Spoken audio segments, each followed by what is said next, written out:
저는 그날 아침을 평생 잊지 못할 거예요.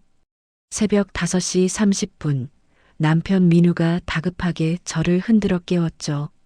여보, 서윤이 어디 갔어? 방에 없어. 처음엔 무슨 말인지, 꿈인지 생시인지 구분이 안 됐어요.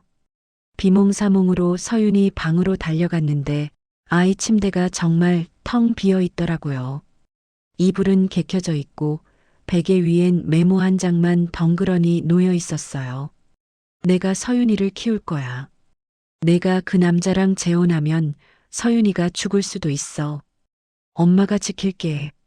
시어머니 필체였어요. 뭐야 이게? 무슨 재혼? 무슨 남자? 민우가 벌떡 일어나더군요. 저도 황당했어요. 전 재혼할 생각도 없고 만나는 남자도 없었거든요. 현관 CCTV를 확인했어요.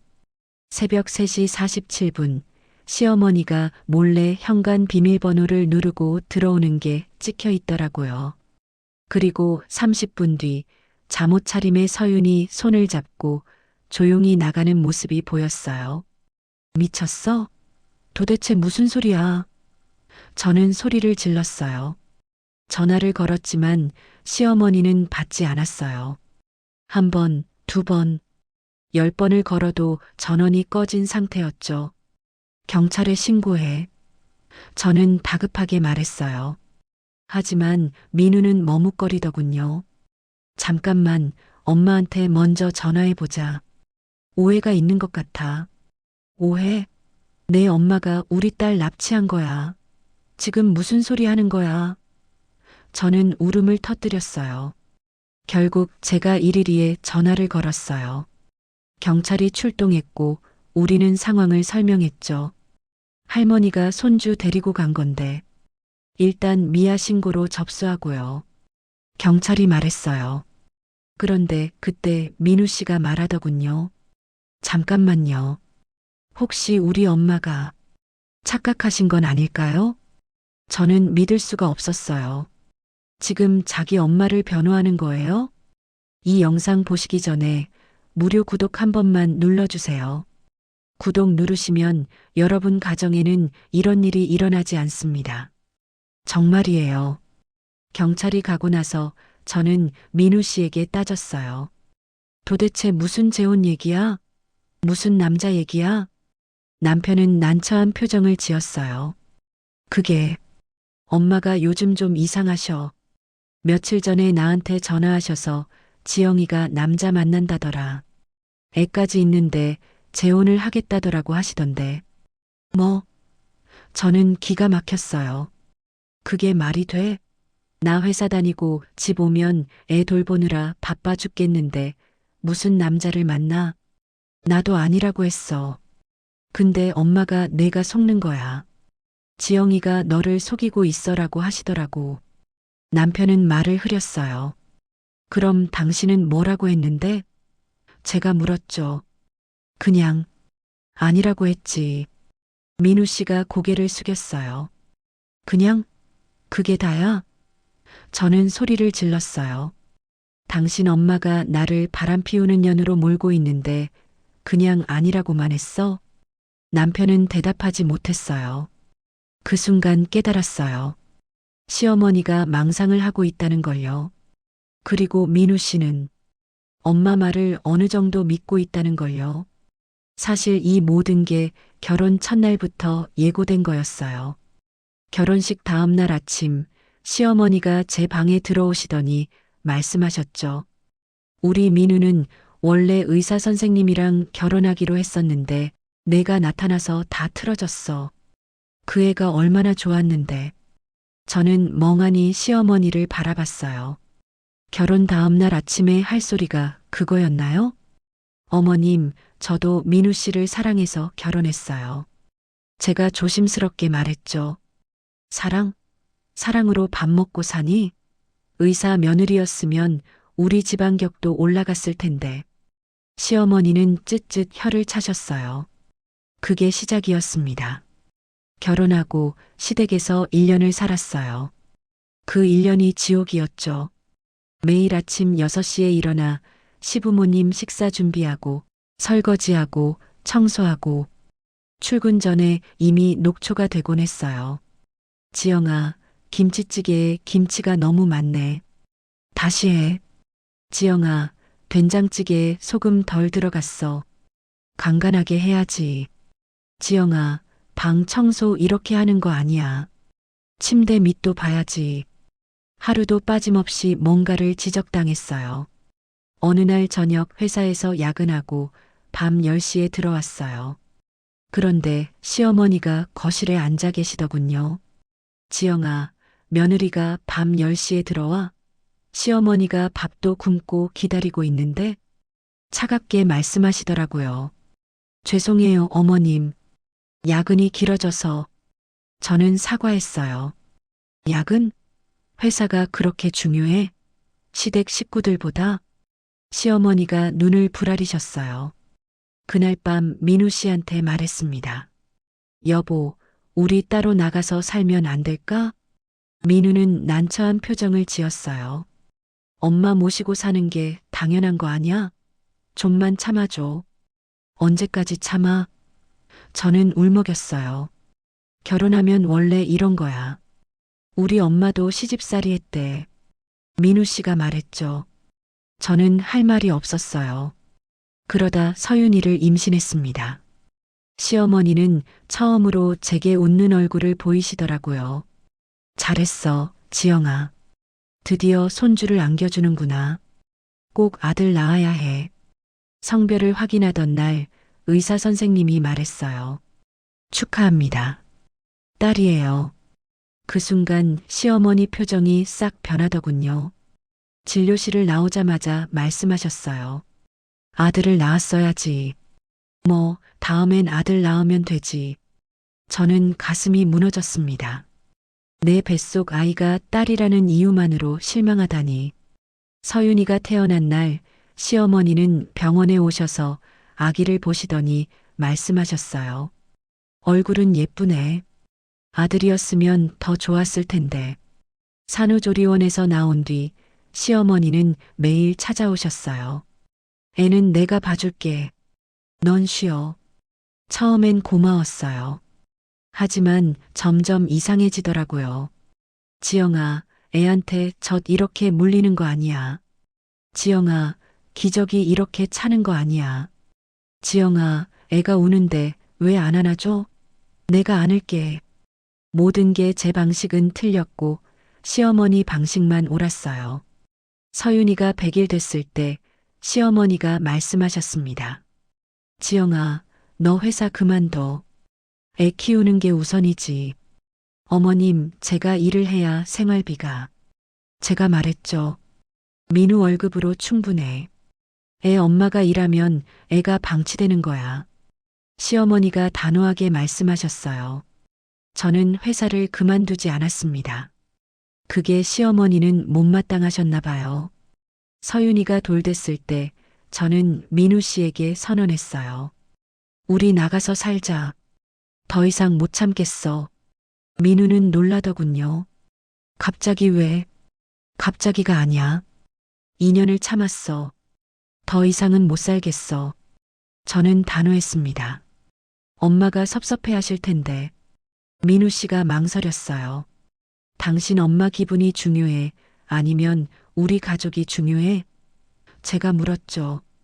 결국 우리는 독립했습니다. 시어머니는 울면서 말씀하셨어요. 내가 뭘 잘못했길래 쫓겨나는 거니? 쫓겨나시는 게 아니에요, 어머님. 우리가 독립하는 거예요. 제가 설명했죠. 똑같은 소리야. 며느리가 시어머니를 쫓아내는 거지. 시어머니가 소리를 지르셨어요. 그날 이후 시어머니와의 관계는 완전히 틀어졌습니다. 독립하고 나서도 시어머니는 거의 매일 우리 집에 찾아오셨어요. 손주 보러 왔어. 처음엔 좋았죠. 애 봐주시니까 편하기도 했고요. 하지만 점점 도를 넘기 시작하셨어요. 지영아, 서윤이한테 이런 옷은 입히면 안 돼. 내가 사온 옷 입혀. 지영아, 서윤이 이유식 이렇게 만들면 안 돼. 내 방식대로 해야지. 지영아, 서윤이 재우는 시간이 너무 늦어. 8시에 재워야 해. 모든 게 간섭이었어요. 서윤이가 새 돌 됐을 때 결정적인 사건이 있었습니다. 제가 회사 회식 때문에 밤 9시에 퇴근했는데 집에 시어머니가 와 계신 거예요. 남편이 부른 거였죠. 어머님, 오늘 오신다고 말씀 안 하셨잖아요. 제가 말했어요. 민우가 불렀어. 내가 술 먹으러 간다면서? 애 엄마가 밤늦게까지 술을 먹어? 시어머니가 차갑게 말씀하셨어요.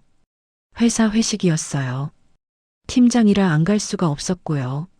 저는 해명했죠. 팀장, 그게 뭐가 중요해? 애 엄마 노릇이 먼저지. 시어머니가 소리를 높이셨어요. 그날 밤 민우 씨와 크게 싸웠습니다. 왜 엄마를 부른 거야? 내가 회식 간다고 했을 때 내가 아이 돌본다고 했잖아. 미안해.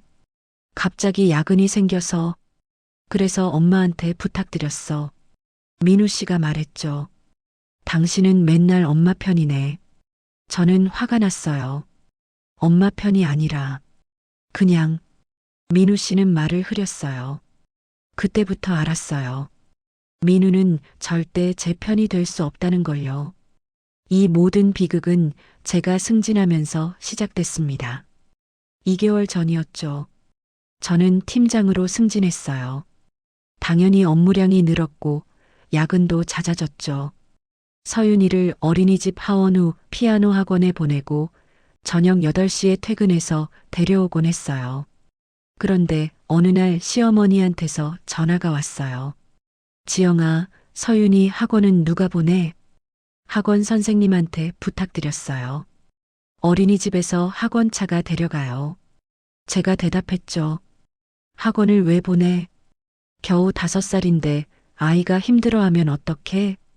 시어머니가 불쾌한 목소리로 말씀하셨어요. 피아노 학원이에요, 어머님. 서윤이가 배우고 싶다고 해서. 저는 설명했죠. 그래도 너무 어려. 내가 애한테 너무 시키는 거야. 시어머니가 단정 지으시더군요. 전화를 끊고 나서 찝찝한 기분이 들었어요. 시어머니의 의심은 며칠째 계속됐어요. 처음엔 걱정이라고 생각했죠. 지영아, 서윤이 표정이 어둡지 않니? 팔에 멍은 왜 들었어? 저는 매번 설명했어요. 어린이집에서 넘어졌다고 선생님에게 확인했다고요. 그러다 어느 날 회사 근처 카페에서 남자 후배와 업무 미팅을 하던 날이었습니다. 그날 저녁 남편이 조심스럽게 묻더군요. 여보, 엄마가 당신이 남자랑 있는 걸 봤다는데? 그제야 알았어요. 이건 걱정이 아니라 확신이었고 우연이 아니라 집요한 의심이라는 걸요. 시어머니 머릿속에서는 이미 이야기가 하나 완성돼 있었어요. 그러던 의심이 마침내 행동으로 터져나온 날이 있었습니다. 어린이집 선생님한테서 전화가 왔어요. 어머님, 오늘 시어머니 분이 오셔서 서윤이를 데려가려고 하셨어요. 일단 막았는데요. 뭐라고요? 저는 경악했어요. 제 며느리가 아이를 제대로 안 돌봐요. 제가 데려가도 되죠? 라고 물어보시더라고요. 저희가 부모님 허락 없이는 안 된다고 했더니 그냥 가셨어요. 저는 온몸이 떨렸습니다. 집에 와서 민우 씨한테 말했어요. 당신 엄마가 어린이집에 몰래 찾아가서 서윤이 데려가려 했대. 이거 정상이야? 민우는 당황했어요. 뭐, 그게 무슨, 엄마한테 전화해 볼게. 그날 밤 민우 씨와 시어머니가 통화했어요. 스피커폰으로 들었죠. 엄마, 왜 어린이집에 가신 거예요? 민우 씨가 물었어요. 지영이가 서윤이를 학대해. 나는 확신해. 서윤이가 요즘 표정이 어두워. 엄마를 무서워하는 것 같아. 팔에 멍도 있고. 시어머니가 단호하게 말씀하셨습니다. 뭐? 저는 기가 막혔어요. 제가 서윤이를 학대한다고요? 그래. 너 요즘 스트레스 많잖아. 승진하고 나서 예민해졌어. 애한테 화풀이 하는 거 다 알아. 시어머니가 말씀하셨어요. 말도 안 돼. 저는 서윤이한테 손도 안 대요. 저는 울음을 터뜨렸습니다. 거짓말. 내가 서윤이 팔에서 멍 봤어. 내가 때린 거지. 시어머니가 소리를 지르셨어요. 그건 서윤이가 어린이집에서 넘어져서 생긴 거예요. 선생님한테 확인해 보세요. 제가 소리를 높였죠. 너희들은 다 짜고 치는 거야. 나는 속지 않아. 시어머니가 히스테리를 부리시더니 전화를 끊으셨어요. 저는 그날 민우에게 말했습니다. 당신 엄마 정신과 데려가야 해. 이거 정상이 아니야. 하지만 민우 씨는 망설였어요. 엄마가 그 정도는 아닐 거야. 좀 예민하신 것뿐이야. 예민한 게 아니라 망상이야. 없는 사실을 만들어내고 있다고. 저는 소리를 질렀어요. 나중에 안 사실이지만 시어머니는 그 시기에 인터넷을 뒤지고 계셨대요. 새엄마의 아동학대, 재혼 가정 비극, 계모에게 살해당한 아이 같은 기사들만 골라 읽으면서요. 그리고 노트에 제 일정을 적어 내려갔어요.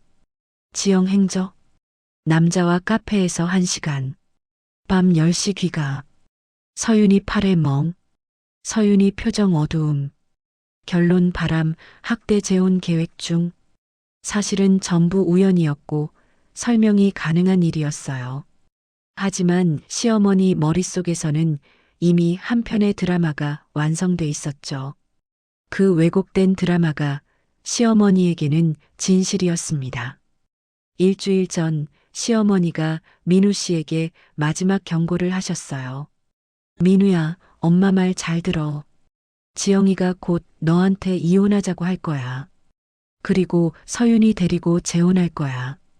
그 남자가 서윤이한테 뭘 할지 몰라. 엄마가 서윤이를 지켜야 해. 엄마, 그런 일 없어요. 지영이는 그런 사람 아니에요. 민우 씨가 말했대요. 넌 너무 순진해. 여자들은 다 그래. 엄마 말이 틀린 적 있었니? 시어머니가 소리치셨어요.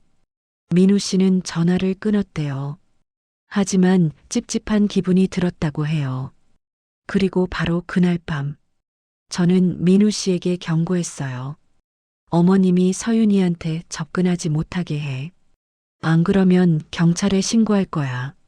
민우는 난처한 표정을 지었지만 고개를 끄덕였습니다. 알았어. 엄마한테 말씀드릴게. 하지만 이미 늦었어요. 시어머니는 그 다음날 새벽 결심을 실행에 옮겼으니까요. 지영이한테서 서윤이를 구해야 해. 지금 당장. 경찰이 시어머니를 찾아낸 건 3일 만이었어요. 시골 친척집에 숨어 계셨죠. 서윤이를 데려왔을 때 아이는 울먹이며 말했어요. 엄마. 할머니가 계속 엄마는 나쁜 사람이라고 했어. 엄마가 나쁜 사람이야? 제 가슴이 찢어지는 것 같았습니다. 아니야, 엄마는 서윤이를 사랑해. 경찰서에서 시어머니를 봤어요. 시어머니는 저를 보자마자 소리쳤습니다.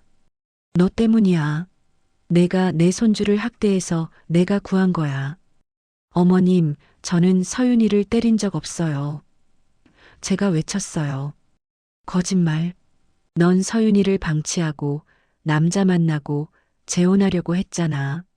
시어머니가 히스테리를 부리셨어요. 경찰이 말했습니다. 조사 결과 아동 학대 흔적은 없었습니다. 아니야.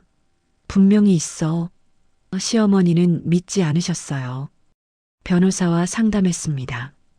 미성년자 약취죄로 기소 가능합니다. 하지만 정신감정을 해보는 게 좋을 것 같아요. 정신과 의사가 시어머니를 진찰한 뒤 말했어요. 며느리에 대한 망상이 심각합니다. 치료가 꼭 필요합니다. 결국 시어머니는 기소유예 처분을 받고 대신 치료 명령과 손주 접근 금지 조치를 받았어요. 하지만 진짜 문제는 그 다음이었어요. 사건 일주일 후 민우 씨가 조심스럽게 말했어요. 여보, 엄마가 병원 치료 받으시는데 우리가 좀 이해해줘야 하지 않을까? 이해? 저는 믿을 수가 없었습니다. 당신 엄마가 우리 딸 납치한 거야. 엄마도 아프신 거잖아. 고의가 아니었어. 민우가 변명했어요. 고의가 아니면 괜찮아? 서윤이가 아직도 매일 밤 악몽 꾸는데 저는 소리를 질렀습니다. 서윤이는 정말 매일 밤 악몽을 꿨어요. 할머니가 나를 데려간다 며 울면서 깼죠. 소아정신과 의사는 트라우마라고 진단했어요. 하지만 민우 씨는 이해하지 못하는 것 같았어요. 아니, 이해하려 하지 않았습니다. 그리고 2주 후 남편이 저를 완전히 배신했어요. 그날 저는 야근이었습니다. 민우가 서윤이를 돌보기로 했죠. 밤 10시에 퇴근해서 집에 왔는데 민우 씨와 서윤이가 없는 거예요. 전화를 걸었어요. 어디야? 곧 들어가. 엄마 병원에 잠깐 들렀어. 민우가 작은 목소리로 말했어요. 뭐, 지금 시어머니 병원에 서윤이 데리고 갔다고? 제 목소리가 떨렸어요. 엄마가 서윤이 너무 보고 싶다고 하셔서 잠깐만 얼굴 보여드린 거야. 민우가 말했습니다. 미쳤어? 접근금지 명령 있는 거 알잖아. 당장 집으로 와. 제가 소리쳤어요. 1시간 후 민우 씨와 서윤이가 돌아왔어요. 서윤이는 울먹이고 있었어요. 서윤아, 무슨 일 있었어? 제가 안으며 물었죠. 할머니가 나한테 또 엄마는 나쁜 사람이라고 했어. 그리고 할머니랑 살자고 했어. 서윤이가 떨리는 목소리로 말했습니다. 저는 민우 씨를 노려봤어요.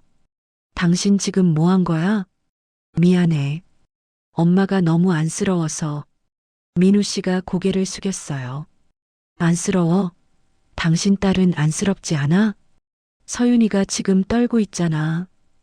저는 울음을 터뜨렸어요. 그날 밤 서윤이는 다시 악몽을 꿨습니다. 새벽 4시까지 울었어요. 저는 아이를 안고 밤을 새웠죠. 민우는 옆방에서 자고 있었어요. 다음 날 아침 저는 민우 씨에게 말했어요. 당신 선택해. 당신 엄마냐, 우리 딸이냐. 민우 씨는 당황했습니다. 왜 선택을 해야 해? 둘 다 내 가족인데. 둘 다 선택할 수 없어. 당신 엄마는 우리 딸한테 트라우마를 주고 있어. 그리고 당신은 그걸 방조하고 있고, 저는 차갑게 말했어요. 나는. 민우는 말을 잇지 못했어요. 대답 안 해도 돼. 당신 선택은 이미 봤으니까. 저는 돌아섰어요. 그날 저는 이혼 서류를 준비하기 시작했습니다. 이혼할게. 제가 민우 씨에게 말했어요. 여보, 제발. 한 번만 용서해줘. 다시는 안 그럴게. 민우가 울며 매달렸어요. 당신은 우리 딸보다 당신 엄마가 더 중요해. 그런 사람이랑은 못 살아. 저는 차갑게 말했습니다. 아니야, 나도 서윤이가 제일 중요해. 민우 씨가 외쳤어요. 그럼 왜 접근금지 명령 어기고 당신 엄마한테 데려갔어? 왜 서윤이를 또 트라우마에 빠뜨렸어? 제가 반박했죠. 민우 씨는 대답하지 못했어요. 이혼 조정에서 민우가 말했어요. 양육권 공동으로 하자. 서윤이는 아빠도 필요해.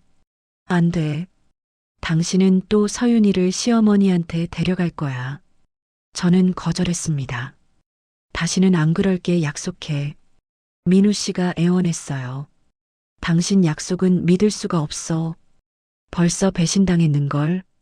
저는 냉정했어요. 결국 양육권은 제가 가지고 남편은 한 달에 한 번 면접교섭권만 얻었습니다. 이혼 후 3개월이 지났어요. 민우 씨는 면접교섭 때마다 말했어요. 엄마가 서윤이 보고 싶어 하셔. 한 번만. 안 돼. 저는 단호했어요. 그런데 한 달 전 또 사건이 터졌습니다. 서윤이 어린이집에 시어머니가 나타난 거예요. 선생님이 막았지만 시어머니는 담 너머로 서윤이를 부르며 울었대요. 서윤아, 할머니야. 할머니 보고 싶지? 나쁜 엄마한테서 구해줄게. 서윤이는 겁에 질려 선생님 뒤에 숨었다고 해요. 저는 경찰에 신고했고 시어머니는 다시 접근 금지 명령 위반으로 경고를 받았어요. 그날 밤 서윤이는 또다시 악몽을 꾸기 시작했습니다. 몇 달간 좋아지던 게 원점으로 돌아갔죠. 엄마, 할머니가 또 날 데려갈까봐 무서워. 서윤이가 떨며 말했어요. 저는 서윤이를 꼭 안았어요. 엄마가 지켜줄게. 절대 안 데려가게 할게. 하지만 마음 한구석은 불안했습니다. 시어머니가 언제 또 나타날지. 1년이 지났어요. 서윤이는 이제 6살이 됐어요. 여전히 할머니 무서워라고 말합니다. 어린이집 등원할 때마다 주변을 두리번거리며 확인해요. 저는 회사를 그만뒀어요. 서윤이 곁을 떠날 수가 없었거든요. 프리랜서로 일하면서 아이를 직접 돌보고 있어요. 남편과는 연락을 끊었습니다. 면접 교섭도 거부했어요. 서윤이가 아빠 만나기 싫어라고 할 때마다 마음이 찢어졌지만 아이를 지키는 게 우선이었어요. 시어머니는 여전히 치료를 받고 있대요. 하지만 망상은 나아지지 않았다고 해요. 여전히 지영이가 서윤이를 학대한다고 믿고 계신데요. 가끔 우편함에 시어머니 편지가 들어와 있어요. 하지만 읽지 않고 버립니다. 어차피 내가 잘못한 게 뭐냐는 내용일 테니까요. 어제 서윤이가 그림을 그렸어요. 엄마와 서윤이가 손을 잡고 있는 그림이었죠. 한쪽 구석에는 까만 그림자가 있었어요. 이건 뭐야? 제가 물었죠. 무서운 할머니. 서윤이가 작은 목소리로 말했어요. 저는 서윤이를 안았습니다. 시어머니는 사랑이라고 말했어요. 하지만 그건 사랑이 아니라 집착이고 망상이고 왜곡된 관계였어요. 남편은 엄마를 이해한다고 말했죠.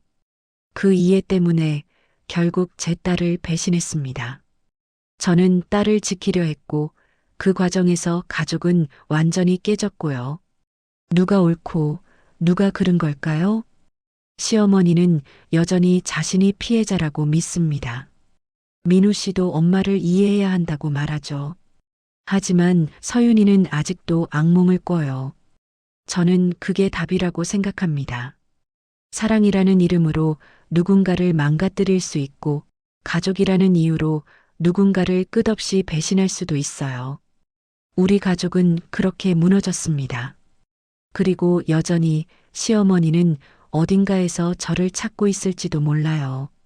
서윤이를 구하기 위해서요. 이건 끝이 아니에요. 지금도 계속되고 있는 전쟁입니다. 이 이야기가 여러분의 마음에 닿았다면 구독과 좋아요 부탁드려요. 여러분의 응원이 더 좋은 이야기를 만드는 힘이 됩니다. 실제 사건을 바탕으로 재구성한 이야기입니다. 망상장애는 치료가 필요한 정신질환입니다. 가족이라는 이름의 폭력은 정당화될 수 없습니다.